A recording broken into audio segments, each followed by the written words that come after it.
I went to ChatGPT and asked it, can you give me a concept, that might be a good example of like AI as it relates to like creating a trailer. And it gave me like 10 different ideas. And one of them was Wes Anderson does Star Wars. I put together a project literally on my laptop using like Midjourney and DID and just some of these other tools, put it online, went to bed. It had like 200 views. And I was like, okay, cool. Like 200 views, friends, family like it. That's fun. I wake up, it has over 500,000 views and is going like mega viral.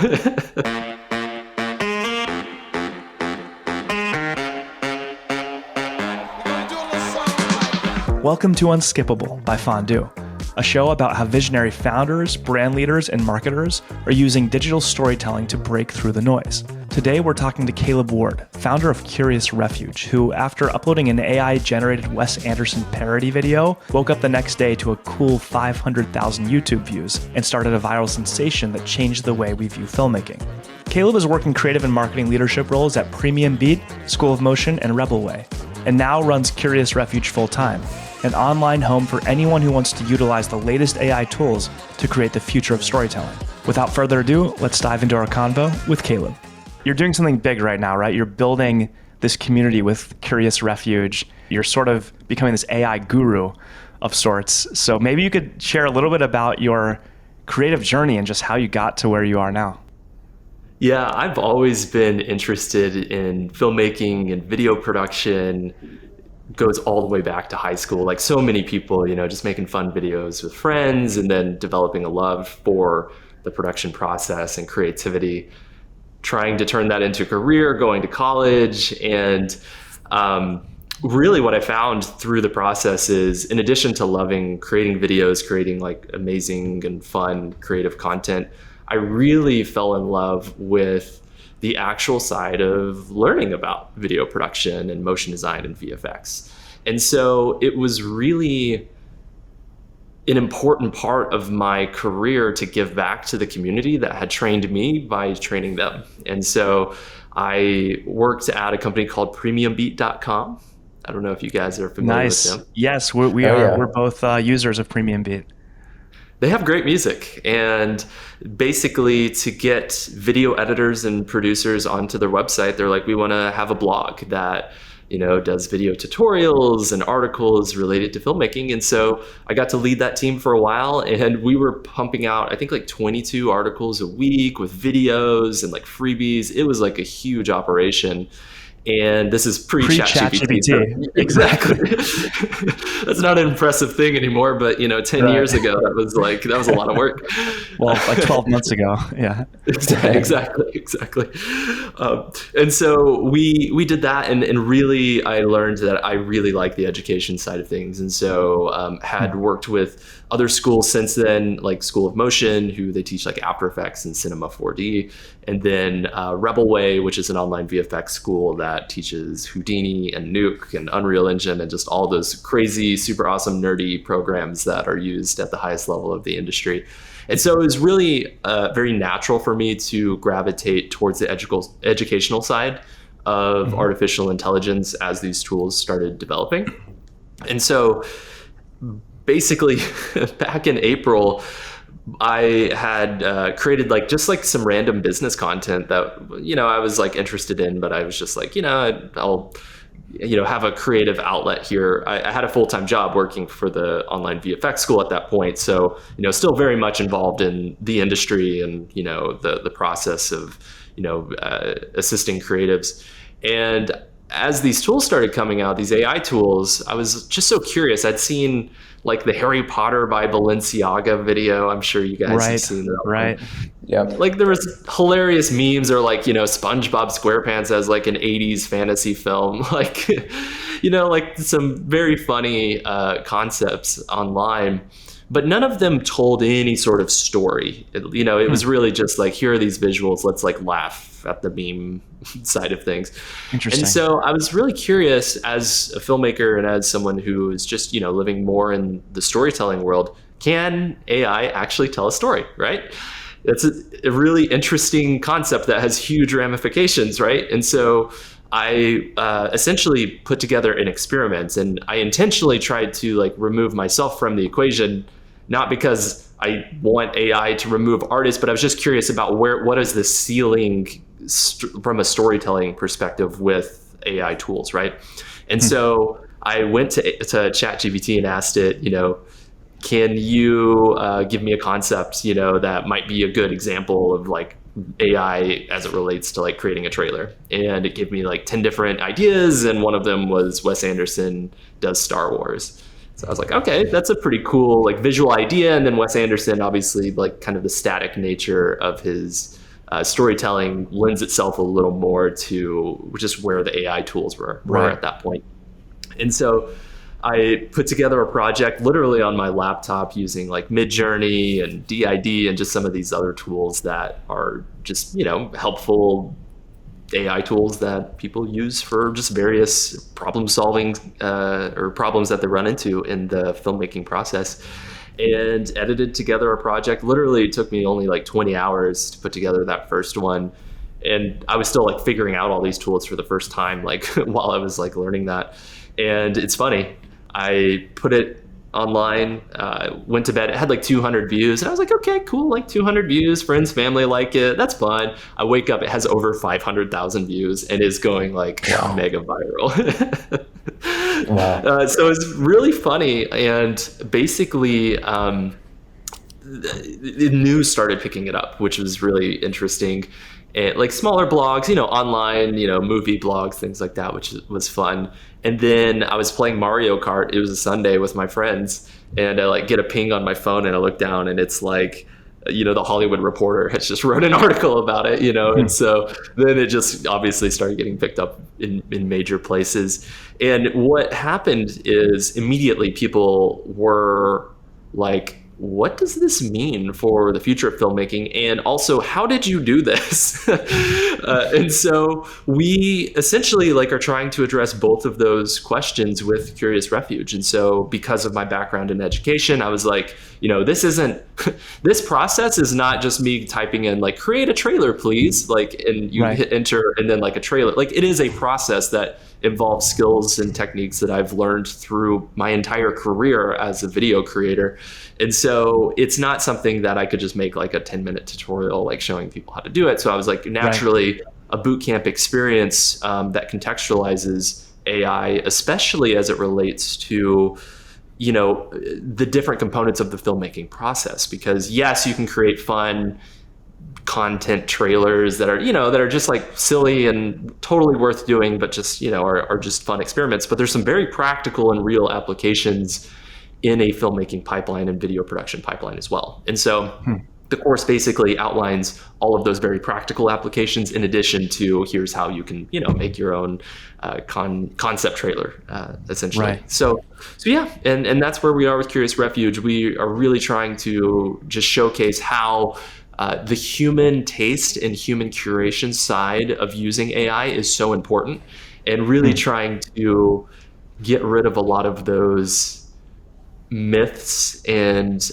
disseminate a lot of the fears related to AI. I think there's a lot of fear, because fear gets you clicks, and that makes sense. If I was running a news organization and was trying to get more traffic to my website, I think having it be the more fearful side will increase the engagement. But at the same time, I think these tools really are very practically unlocking a lot for video creators and for filmmakers. And so we really are trying to be that positive voice and create an online community that can explore these tools together and geek out over, yes, the latest trends and tools, but also fundamentally fall back on our storytelling skills and figure out at what point of the pipeline can we integrate these tools, or at what point is the tool just not quite there yet? And maybe it's assisting, but it's really just, let's say pre-visualizing the actual thing that you're going to shoot, whenever you get to set. So there's different applications, and we're just trying to explore those with Curious Refuge.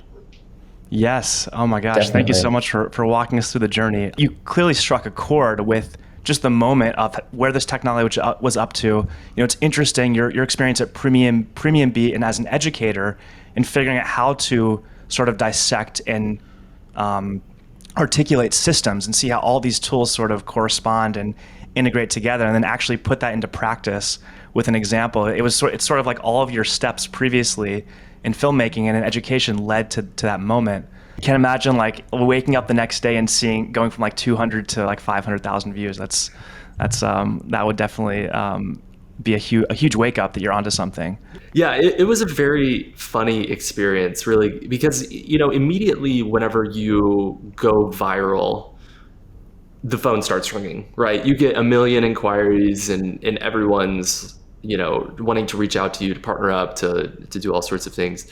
The funny thing with this one, though, is it wasn't just like going viral with like, I was talking with a business coach of mine, and she was saying how she had a client that like they were the people that like found out that when you drop Mentos into Diet Coke, it like does a whole thing, right? So like they go viral and it's like, okay, this is interesting. Like, let's like talk about the science, have you come on like this show or whatever to showcase the thing. That's like one level, but like for us, it was like, you're going viral, and also like this could change an entire like $30 billion industry overnight. Right. What does that mean? And so it was very interesting to be like, hey, like none of us really know, like I'm willing to chat with you about that, but like, this is a huge leap forward in terms of creativity. Right. And like, again, like this was a laptop experiment in the beginning that transitioned into something bigger. And of course we have like a background in contextualizing tools. And so we were able to contextualize that. But I think like it's been very interesting to see just the magnitude of the conversation. I don't think I was prepared for just how big the larger contextualization conversation was going to be in all of this. Yeah, the industry shift. I found it really interesting, Caleb, that you set out with the intention of outsourcing as much as possible to AI, like you said. Like, just what is the ceiling that AI can accomplish? And, like even from the concept and script writing phase, you were using ChatGPT. And in your course, you're kind of outlining that same process where outsourcing as much creative as possible to the AI, and then kind of using, the human, natural human skills and, to fill in the blanks where AI, kind of doesn't fill it in. So do you mind? I just want to correct one quick thing. So in the course specifically, it's not as much about outsourcing as much as possible, but rather exploring the tools so that you essentially have a menu of options to pick from. And so I feel like that's a very important point that like we want to get out there. Like it's less about, here's like where you don't have to hire a voice actor now, and more about like, here are some like helpful use cases for these tools and applications. Just because I think that there can be a lot of misconceptions about the process whenever it's like, like we don't want to involve any people in the process, like we want just like these robots to do it, so I just wanted to clarify that. Yeah, no, absolutely. And I think that's a very good clarification. I think the misconception is that AI, obviously, like you mentioned, there's so much fear out there, especially among creators who, like even myself, like it's hard to look this technology in the eye and say, how is this going to change the way that I do what I love, which is, create art and create experiences for people. So I'm sure, what advice would you have for creators who are fearful about the future of their own art and creativity with AI? Yeah, I think AI, the cat's out of the bag. AI is not going anywhere. For the rest of our lives, we are going to have a world that has AI-generated imagery and AI-generated video and voices. Like the worst version of AI is what we're using today. It's only going to get better from here. So I would say start exploring these tools. And especially, I think when you start exploring these tools, what you realize is, yes, they are better at certain things. Like if I want to like take a picture, like an editorial picture that's like a fashion magazine, like with a model, if I go outside my house and like have a model come in and take pictures like with my camera, like AI is going to do a better job than what I could do. Like that's just a fact. But AI is really not great at curation and storytelling at this point. And so for humans, I really think pressing into those skills that AI can't replicate is very important, specifically that taste. And so I think as you move forward, I would really encourage everyone listening to this podcast and any creative to think of themselves more as an art director and not just a technical implementator of, is that a word? Implementator? Sure. It is now. Implementer of a specific role in the production pipeline. Because, Right. you know, if you are, you know, let's say a sound editor, yes, there's probably going to be an AI tool that comes along that can clean up sound, not necessarily better than you as a human, but maybe pretty good to where, like, if a producer is, you know, at a fork in the road and they're like, well, we could hire this person and get something that's 100% awesome, you know, for 2 weeks time, and it takes the, you know, they have to edit and do all that, or we can use this automatic plugin that costs $20 and it's going to take 5 minutes. It really, like, there's no decision that is made there. You know, it's obvious, like, what's going to end up happening. And so I think it's just really important to stay up to date. And I think lifelong learning is going to be important more than ever. You know, like our parents' generation, like, they could go to school and they could have a career for, you know, 40 years and then retire, like, in basically the same job role.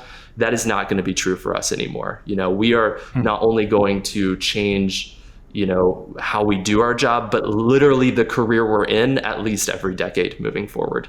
And so as a creative, like, it's going to be important to have the support structure and the mental fortitude to weather those storms and to be a part of a community or just an ongoing educational experience that contextualizes what this means. And so, yeah, I would say, like, elevate, like don't view yourself just as, like, a video producer. View yourself as, you know, an art director, a creative visionary, a tastemaker, and, you know, essentially promote yourself in the creative process. And I think, like, it's going to unlock more opportunity, and your artwork is going to be better for it. Definitely. I love that. It's so interesting. We're becoming, like, more and more cerebral as humans as technology advances. It's like we're not working the field like we used to hundreds of years ago. And, like, you know, we've been on computers for the last, at least in the knowledge economy, for the last, you know, 20 or 30 years. But now it's really, it's becoming so dependent on your just ability to articulate and communicate what you want to be done. I mean, yeah, I look at some of your course content on Curious Refuge, and the prompt engineering that just sort of comes naturally as an educator, as a communicator. Like, that's really where the value is. Like, how well can you sort of organize your thoughts and, you know, organize how to direct the AI and juice that story out of, you know, the whole corpus of data in the world, and just, like, build that relationship with the tools at your at your disposal. But compared to just being, like, a cinematographer, it's like, yeah, your skill set now has to be way more heady than like hands on the camera. It's just an interesting transition. Yeah, it is. And I think to anyone listening to this podcast, try using these AI tools. I think, like, when you start using the AI tools, you realize how much skill is involved in directing them. Because if you have no general idea of what you want, you know, if I'm just like, a sci-fi scene, go, it's going to produce cool results, but I didn't have any direction in my head. I was just generally trying to get something. But when you start getting into the process of, like, I want this specific thing with this specific art direction, you really begin to empathize with set designers and directors working on Hollywood projects, because you begin to feel all of those micro decisions and those technical limitations begin to rise to the surface. And so, you know, directing is absolutely an important part of the process, and it's very challenging sometimes to get that from the tools. And you, like, prompt engineering and, you know, prompt mastering is absolutely a new discipline that is going to exist probably for the rest of our lives. And, you know, we all will end up being prompt masters to some extent, directing these tools in the right direction. I heard someone recently, they said that working with AI is like working with a really hungover assistant. And I love that analogy because if you've ever tell used them exactly what you want done. Exactly. And if you deviate at all, it's going to give you something completely different than what you asked for. And I found that to be true, whether it's ChatGPT or Midjourney. Like, if you are not explicitly specific about exactly what you want, it is just going to give you something ridiculous and, hilarious. It's obedient but hungover. Yeah. Exactly. For people who aren't necessarily hands in the weeds on some of these tools, can you just give us a very broad overview of some of the tools that people have at their disposal to start playing with? Yeah, so I can just kind of walk you through, let's say a process. Like, if someone listening to this podcast wanted to just begin to play and maybe edit together their own little AI video, here's a workflow that they could use. So you could start with ChatGPT. So ChatGPT, we're all very familiar with it. Make sure you're using the latest version. At the time of recording, that's version 4. And I've tested all the language processing models out there, and ChatGPT still is the most creative that I've found. And, you can get scripts, you can get ideas. Really, what I find is it helps with any writer's block that you run into. So some people are really good at coming up with concepts, but then when it comes to getting the actual script together, they struggle. Other people have a hard time getting the concept together, but they're really awesome at putting together a script that rules. Everyone has their own unique strengths and weaknesses, and ChatGPT really can step in at any step of the process and just kind of help you to get over those hurdles. And so you can use ChatGPT to help with language processing. Midjourney is the tool that I use right now to create static artwork. So it only does images at this point, but it does a really good job. It's really photorealistic, and when you compare it to the other tools that are out there, it's just giving us the best results at this point. And so essentially what you can do is create a storyboard that visually communicates what you want to see inside of your video. And for audio, you can use tools like 11 Labs, which basically you type in text and you can select a voice and it will create a very realistic voice. They ran a test recently and they found that only 72% of people, correct me if I'm wrong here, maybe you guys read it. It's something like people can't identify an 11 Labs voice 72% of the time. They think it's a real voice. Wow. And the technology is just getting better and better. And so you can use 11 Labs to create a realistic voice. They have all sorts of different avatars in there, from the old wise British man to little kids and everything in between, right?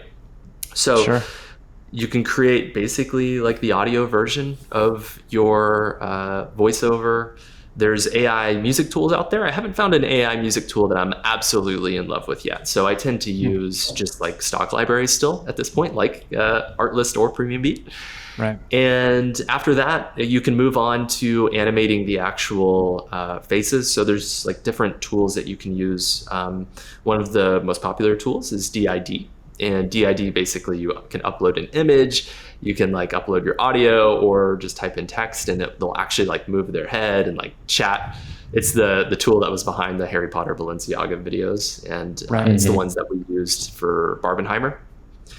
And It was a super easy tool to use. There's mixed results because these technologies are new, but it's very interesting. And, in terms of adding movement to the videos, Runway Gen 2 basically allows you to take an image, and when you upload it, it will actually animate that image based on its gigantic library of source video. So it's very interesting because we put together a project recently called Zebulon 5. It was basically an AI Planet Earth documentary. And so it just takes place on an alien world. Right. And previously, if I wanted to do that, I would have to model myself or go find models or hire, 3D animator to take this alien and to animate it and to create a landscape and do all of this stuff if I wanted to previs what this project could look like. But with Runway, I literally just upload this image, this photorealistic image of this alien animal, and it animates it. And it does the camera move, and it even has its face, its mouth move, and it does all sorts of really interesting things. So using that process, there's also some other super nerdy tools that I'm not going to talk about for like increasing the clarity and resolution and stuff like that. But really, if you go through this process with these tools, you can just throw them together. You could edit it on your phone if you wanted to. I edit in Premiere Pro, but like you don't have to. And there you go. You have a video that can kind of begin to conceptualize kind of what you would want to see.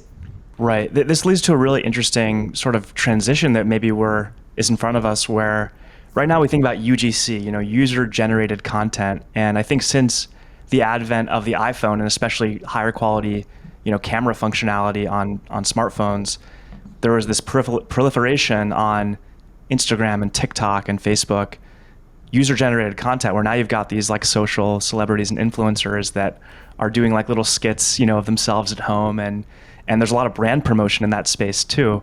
How do you think consumption of content, as these tools get in the hands of creators and creative minds, and they start to integrate them, how will UGC evolve in the future? And will there be a difference between quote unquote UGC versus branded content or commercial content? Do these things all sort of like merge once everyone has access to these really high level tools where you can build like a gorgeous frame in Midjourney and animate that in Runway, and it's like, wow, anyone can sort of be a creator, and the quality is high, right? Not like, if you see a commercial on TV, that's going to be shot on a red camera and it's going to be lit beautifully, and that's different than watching something on TikTok. So when do these things sort of converge, and how will content evolve as this keeps going? Yeah, it's really interesting. I've been thinking about how, we all have like phones in our pocket that are really good cameras and they shoot really amazing video. My iPhone quality compared to like the DV tapes I was using back in college is it's night and day, right? Right. And like the cameras that they were using like to shoot movies, like, years ago, like we now have maybe not quite as good of quality, but pretty close, like just right here in our pocket. And yet movies still exist, right? The spectacle of going to the movies still exists. And I think there was serious concern when iPhones started proliferating and people started shooting in their pocket that like, oh, people won't care to go to the movies and like experience the spectacle of, the theater anymore. And yet what ended up happening is there was just a whole new industry of social media content and TikTok and, all of the video platforms. YouTube obviously is the biggest that really ultimately grew as a result of these technologies. And it's really interesting, like that growth and that demand was huge, right? Like YouTube makes as much money as the entire film industry. Like that is a huge change in the way in which audiences interact with just consumption. And when you look at the younger generation's habits, they are much more likely to be on YouTube than anywhere else. Like they literally, it was some alarming statistic, like almost scary. It was like 30% of Gen Z is like constantly on YouTube. Like they would say that like they live their life on YouTube, which is just crazy.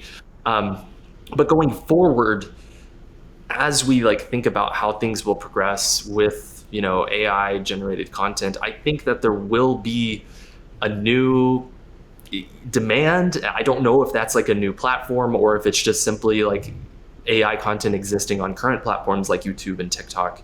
It's very interesting. I know that like at least in the film industry, AI is already in pipelines. Like there are movies that are using AI to solve problems. A lot of those problems are behind the scenes, and so like you won't realize that like the next we'll just say Avatar movie used AI pipelines to write their Python code whenever they're working in Houdini, and it saved them like, I'm sorry, and it saved them like 50% processing power because AI was able to like unlock this like new technological workflow, right? So it's very interesting. I think there's always people that are like doom and gloom about the film industry, but at this point, AI can't produce long form content that is really watchable. And so I really view it specifically in the film industry as just kind of a creative collaborator that can help specifically with like pre-visualization, storyboarding, helping to find story beats whenever you're in the script process, cleaning up audio. Like it's really just helping the artists that are already there, as opposed to literally typing in a prompt, I want to watch a Batman movie where I'm a character. Like that does not exist. it probably will exist, but it does not exist now, and I don't see that happening in the next like 4 to 5 years. Yeah, I mean, I think what makes a good story is human ingenuity. You have to say something that is totally unexpected, right? The novelty is really what creates interest and intrigue. And so if the AI is relying on all these data points from everything that's existed before it, it's like, how can you really push ingenuity? It seems that will always sort of be a uniquely human trait.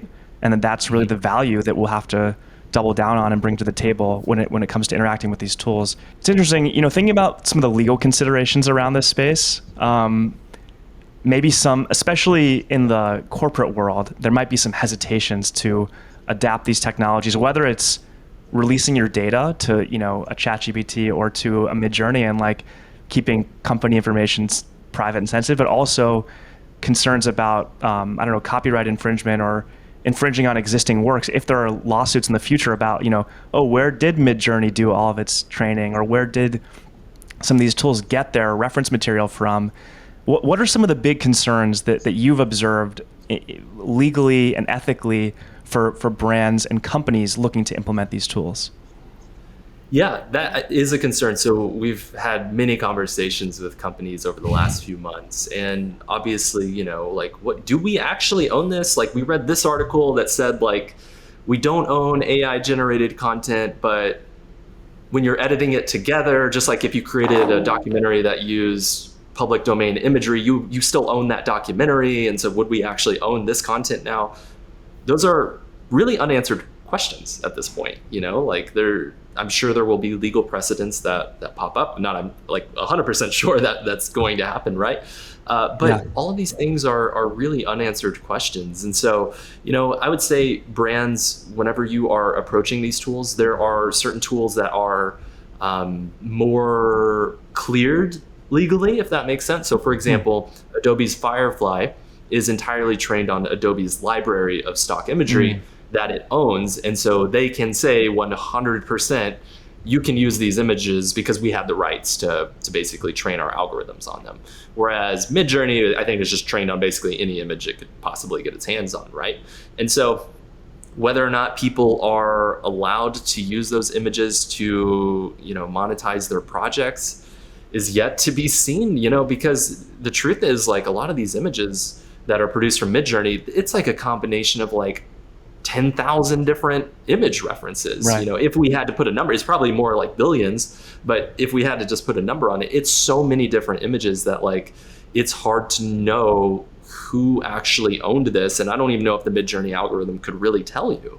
And so it's very interesting. And so I think, like, do whatever is comfortable with your legal team at this point, like, consult with them, don't just like look at what other people are doing. Like, certain companies have much more to lose than others. And I would say, like, creatively though, like, start testing stuff out and experiment and, see just like kind of what these tools can do. At the very least, if they help you just in the pre-visualization process, which is conceptualizing an idea, like, I think that's a great use of the tech, if you're a little hesitant to actually publish something with it. Yeah, that's a great point. We serve a lot of clients on the performance side, so testing creative assets on whether it's Meta or CTV or other platforms. And a big part of that process is, when it comes to performance creative, is seeing, like, testing a bunch of different assets and seeing what gets the most engagement, whether that's click through or view through rates, all these sort of metrics to determine efficacy. How do you think AI generated content will improve creative testing from a marketing standpoint? Yeah, I mean, literally, we now have an infinite supply of potential creative that we can pick from, right? And so, like, for example, like, if folks watching this aren't super familiar with, like, the technical side of Midjourney, if I have an idea, like, let's say I'm a skincare line and I have, like, this idea for some sort of, like, image-based advertisement or something like that I want to, like, put out on Meta. In Midjourney, if I think of an idea, there's a little code I can do, --R, and I put a space, and then I put a number up to 40, and it will create 40 variants of that specific prompt that I put in. And in those variants, there's 4 images. So that's 160 different creative directions in about 5 minutes. So Yeah. it's very interesting because then obviously you can pick and choose and test the different variants, and you can use ChatGPT to give you ideas for different marketing and creative variants. It's very interesting. So in the world of testing, like it's going to be very interesting. And I think like as marketers, there's never been a time that has more creative testing opportunity than now. Yeah, I want to ask you a question that's maybe just like kind of in the weeds technically, but like let's say you have a specific product you want to push. Let's say you're a shoe company and you have like a new sneakers that you're launching. And let's say you have a brand guide, right? You have certain RGB codes and you have typography that's unique to your brand. How much of those like brand specific assets, let's say, you know, a 360 view of the sneakers and all the brand guidelines, can you sort of feed into a Midjourney, for example, and it can create something out of that? Like, do you have to just describe that textually, or is there any way to sort of integrate with existing brand guides, or is that something where you're just generating the base sort of imagery and then you're layering that on in Photoshop or whatever after the fact? Yeah, at this point, Midjourney is not able to, you can't upload an asset. Like, this is the shoe that I'm trying to like market, you know, please do the shoe over and over again. So generally what you would do is I would say like, describe, to your point, exactly to as much detail as you can what that product is, and then you'll get all these images that have variants that are hopefully pretty close to the product that you're trying to sell. And then you take that into Photoshop, generative fill it out, shop in whatever product you have, or you could, you know, take a 3D object from, you know, 3D application, we'll just say like Blender or whatever, and then comp that in as well. So there's different options that you have. It just really comes down to like the specific product that you're trying to sell, and you know what that looks like for you as a brand. Sure. Isaac and I have been kind of discussing who's the next addition to the Fondue team, and it's maybe we need like an AI filmmaker artist who just like specializes in this stuff. Yeah, I think it'd be wise at the very least finding someone who is AI informed with a creative discipline in the past, right? So it's very challenging for folks who have no taste and they're just like approaching this with like, you know, from zero to create something that is, let's say, hyper professional. I think like ultimately what these tools do is they elevate your creativity. It's like fuel to your creative fire. And so if you're pretty new to this industry, you're going to be able to do stuff that like would have felt impossible like a few months ago, which is super awesome. But if you are already, you know, have experience with video producing or with some sort of artistic background, and you start using these tools, like you can create something that is like, you know, borderline cinematic now. And so it's very cool to see just how it elevates everyone's creative potential. Caleb, I'm just thinking out loud here, but I have an idea for you, which I'll share for free. I'm not sure like where you're at in your biz dev kind of development with Curious Refuge, but you could do these sort of mini trainings or workshops with brand agencies, creative agencies, in-house marketing teams on like a corporate level, and just like provide all the knowledge, give them sort of a boot camp in starting to integrate these tools. And that might be a great way for you to scale Curious Refuge. I love that. Yeah, thank you so much. Hey, let's figure out. I would love your help with that. we have so many inquiries and opportunities that have been popping up that it's been a little challenging to field everything. Yeah. But like we definitely love training brands. You know, we've trained artists at the biggest ad agencies in the world up to this point, and are directly training teams like Adobe on the AI. And so like it's really cool to be a part of this process and to help folks contextualize, even folks who are creating these tools, help them contextualize what this means creatively. It's very interesting, and I think like these tools, like what I was saying earlier, are not going anywhere. So the more time you spend in fear about artificial intelligence, your competition or, you know, your own creativity is being hindered. And so like you absolutely should step up to the plate and start using them. And I think your fears will be hopefully subsided, because you'll see the limitations, you'll see where it's important for a human to step in versus how far an AI can get you. And, and ultimately it's also just really fun. Sure. That's definitely the mentality we're trying to embrace, is just like, let's embrace the tech. It's here. It's the future. Like, let's get our hands dirty. That's how we discovered you. I mean, it was through your Wes Anderson Star Wars YouTube link that I actually discovered Curious Refuge, and here we are. Two final questions to sort of end off. One is, tell me about your vision for Curious Refuge. As people start catching on to this wave, and as you grow your community, where do you see this going? Yeah, we want Curious Refuge to be a lifelong learning platform for people moving forward, because exactly what I was saying earlier, lifelong learning is more important than ever. And at the same time, having the mental fortitude to deal with that ever-shifting landscape that AI will introduce into our creative world is going to require a lot of support. And so we want Curious Refuge to be the home that you go to not only contextualize what these AI and tool innovations mean for your creative craft, but also we want you to find the very human support network that can help you get through these creative obstacles. And, yes, we will answer technical questions and, be there on like kind of a nerdy level, but we want to be there on a friendship level as well, and really just kind of partner with folks as they explore these tools. And so that's kind of the education side of things. And then, at the same time, we're artistically trying to explore these tools and what it means for the future of storytelling.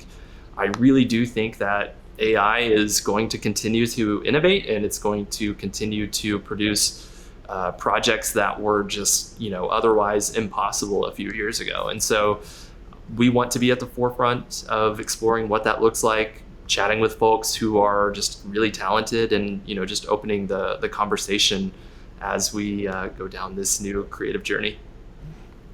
I love it. I love the lifelong learning journey, just being kind of front and center and supporting that for folks in the creative community. We're definitely big fans of what you're building. The last question for you is, and maybe Isaac has something else, but on my end, do you have a favorite AI-generated commercial or film from the past year? Besides your own, of course. Besides Wes Anderson. Yeah, that's not fair. There have been so many. Okay, I tell you what, there is a guy, his name is Nicholas Smolden, I believe. We'll have to fact check that. He posted a project about a week and a half ago on Twitter. It was really just a trailer that was conceptualizing kind of a dark dystopian fantasy film. I think it was called Destiny or something like that. I'll have to send it over to you. Whenever I watched that, I was absolutely blown away with what the implications were, because it felt borderline Hollywood cinematic. And, this is just some guy like on his computer putting this together. And so I think that really made me very excited, at least visually, about the future of storytelling. And at Curious Refuge, we actually have an AI film gallery that we update every single day with some of the better projects that come through the pipeline. And so if anyone else would love to check out what is AI actually capable of doing at this point, you can just stay up to date by just visiting that. And we have a weekly newsletter that we send out that has our favorite projects of the week. And so both of those resources hopefully would be helpful, and other people staying up to date as well.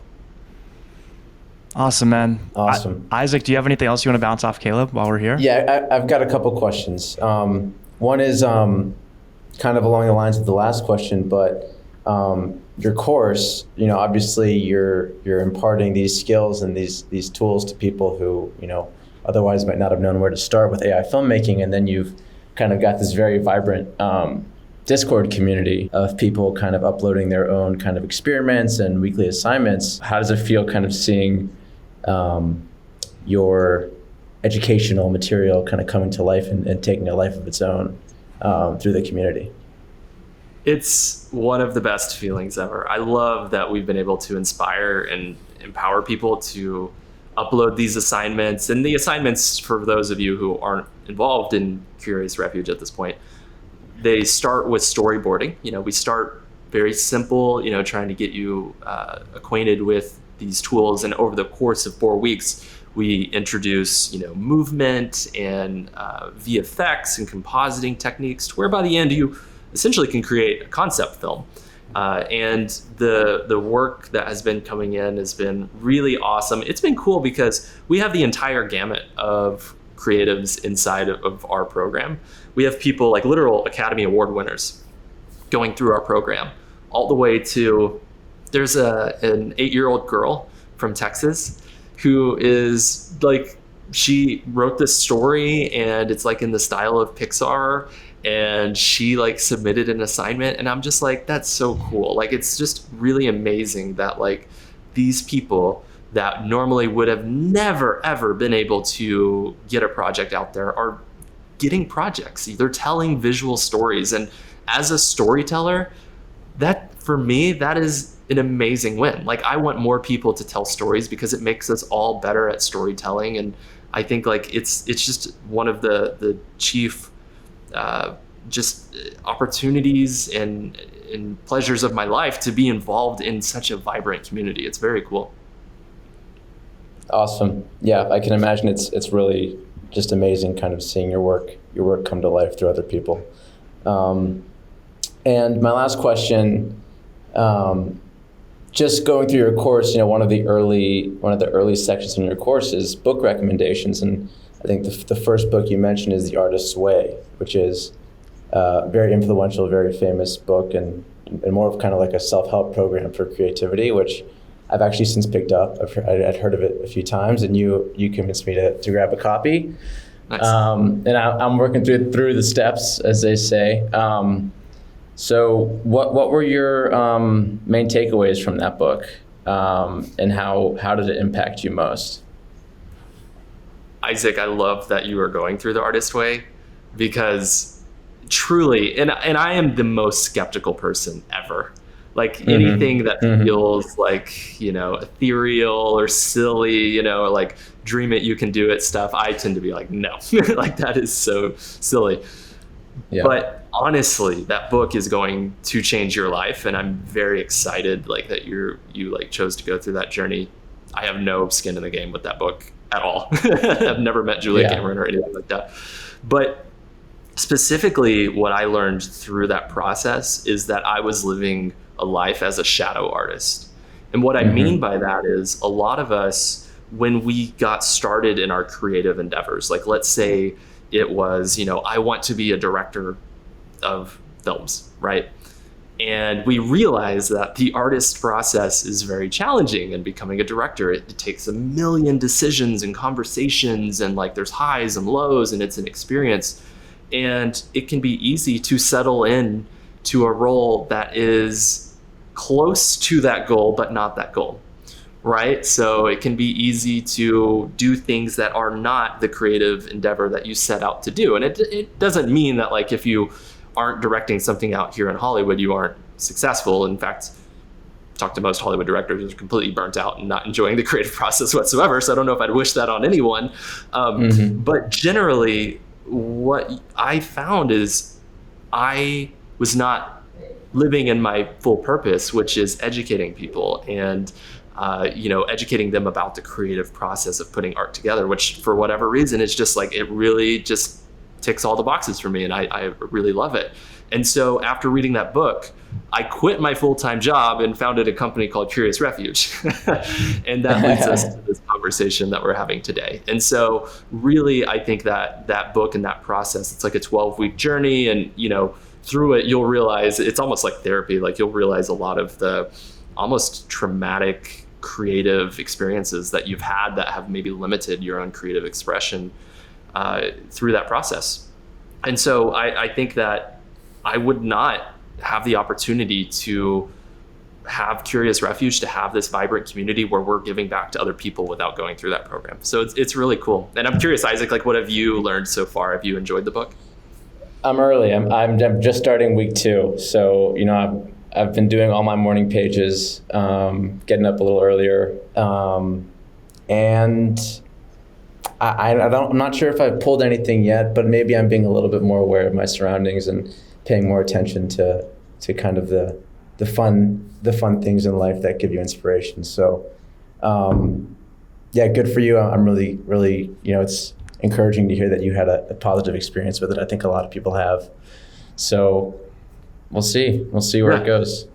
Well, it's funny because I feel like I was the same way, like early on, especially the first week. I was like, I have to write in a journal like 3 pages every single day. Like, what is this going to do? But once you start getting into a lot of those artist states, synchronicities, and kind of get further down the line, identifying creative monsters, there's so many interesting things that will pop up. And hopefully, you get something out of it. That'd be really awesome. Yeah, I hope so. Are you still doing your morning pages?